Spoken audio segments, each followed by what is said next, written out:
We do 4 to 5 offers. We do 1 cash, 1 bank, and then we do 3 creative deal structures.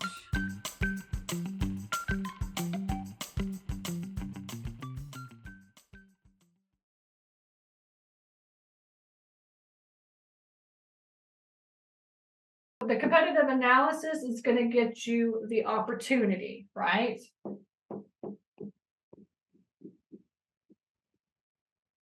And this you don't really get from the owner.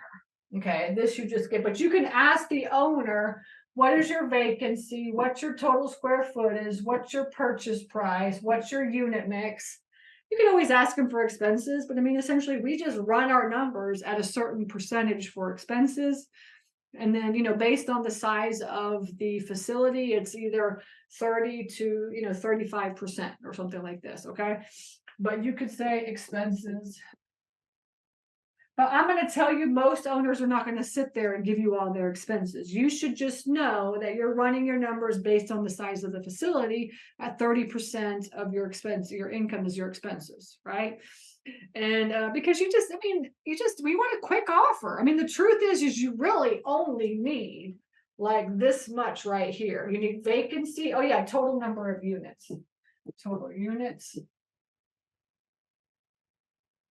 You need like this right here is kind of what you need.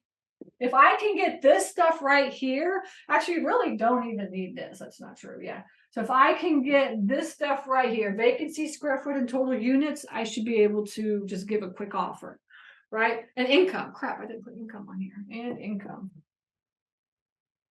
Okay, this is it right here is what you need. Okay, and then this is how you're doing your deal analysis. This is really kind of deep deal analysis.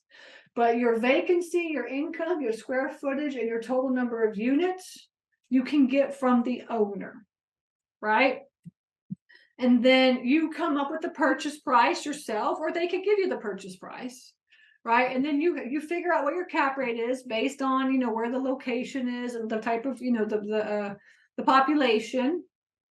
You can get your unit mix. You can get the unit mix from the owner, right? You can say that you could get from the owner, and you could also get prices from the owner. Give me the prices of your units, and give me your unit mix and your prices. And then you could get the expenses, right? But this is really kind of the bulk of what you need. Now, if you get the deal analyzer, you just fill all this stuff in, or you find your own deal analyzer and you just run the numbers. But overall, this is really a good list of what you need to run deal analysis. Okay. Okay. And so then you get the deal analysis and you run it. And then you make an offer. I mean, that's it. You just like send out an offer. Now we do 5 offers. We do 4 to 5 offers. We do 1 cash, 1 bank, and then we do 3 creative deal structures. Is how we do it. Okay, but you have 5 offers. This right here is called the magic letter. This is inside the deal analyzer, but like you just want to make sure you're making a whole bunch of different offers, okay?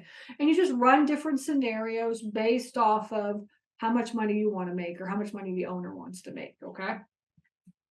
That I go into depth in the deal analysis course, but this is what you do is you make the offer, and then after you make the offer, right, you wait. You say, okay, look, I got all your information. Thank you so much. I'm going to make your offer within the next day or two.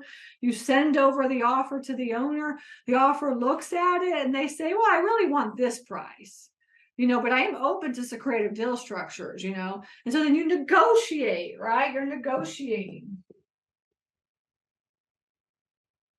with the owner. So it's like, oh yeah, well, what if you do this? What if you try this?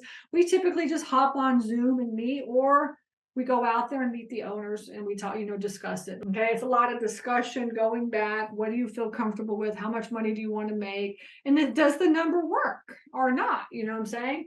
But a lot of times, if you're offering some creative deal structures, like the owner is open to, coming up with some ideas. So for instance, like we have one in Oklahoma right now where, the owner wants 650 grand. And the student, she took the information to her local bank, and her local bank said that they would lend on 550 grand. So we went back to the owner and told him, and he said, look, I want 650 grand. So that 100 grand, I'll just seller finance it. I'll do a second on the back end. So then we negotiated like no payments for 6 months. And we said, okay, look, like, okay, if we can get $100,000 with no payments on the for 6 months and amortize it over 20 years, like, then we'd be able to afford it. He's like, yeah, that's fine. We could do like a 5-year balloon. And so she went back to the bank just to make sure that she could have a second on the back end. And her bank said, yeah, that's fine. So she's going to pick up a facility that, it's really worth $1 million, but right now it's only worth like, 550 grand to a bank. And then she's going to be able to close on it, and the owner is going to do a second on the back end to close on it. So that is part of the creative deal structures that we do. And in the offer letter, you can't explain that, but the offer letter, what it does is really opens up the mind to, hey, yeah, I am open to a creative deal structure. And that's where the negotiation comes in. That's where you talk to the owners back and forth, and just come up with like deals and say, what if we do this? Because a lot of the times you either want to make sure your cash flow is working well, or you want to make sure, whatever, or maybe the owner wants a specific monthly payment. He says, look, we have one right now where the owner's like, I want $4,000 a month. Do whatever you need to do in order to get me $4,000 a month. Right, so that's kind of how it works too. So that comes in with the creative deal structures, okay? And that is explained thoroughly in the course and the deal analyzer as well.